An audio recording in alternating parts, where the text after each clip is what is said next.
Kwa Mwanza ndani ya CCM nina kama siku 4 hivi, lakini nimeona mengi makubwa ya kusimulia. CCM hoye! Mheshimiwa Mwenyekiti, huko zamani tukiwa kule kwenye chama chetu huwa tuna kamati kuu. Kwenye kamati kuu ile kila tukikutana ilikuwa nakuja karatasi tunaita pepa ya siasa ya kuonyesha hali ya siasa nchini, jinsi vitu serikali inavyofanya na jinsi gani tunaweza tukakaunta.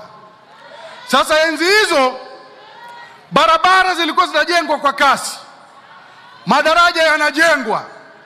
Sisi tukakaa kwenye kamati kuu tukasema, kwa kasi hii ya maendeleo ya miundombinu sisi tutoke vipi kukaunta haya maendeleo ya mabarabara?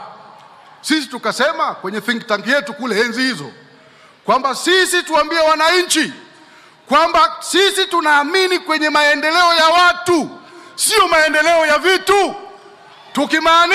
Tukimaanisha kwamba serikali iwekeze kwenye elimu, kwenye afya, kwenye maji na kwenye kilimo, kwenye miradi inayogusa wananchi moja kwa moja.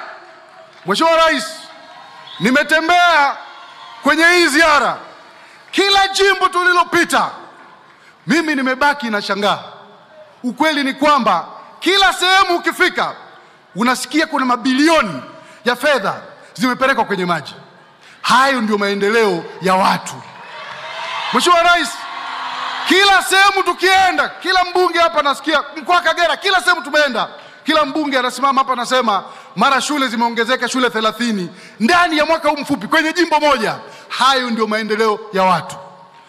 Mheshimiwa Rais, kila kitu. Sasa kama mimi nilikuwa kipofu huko, naona kazi kubwa imefanyika.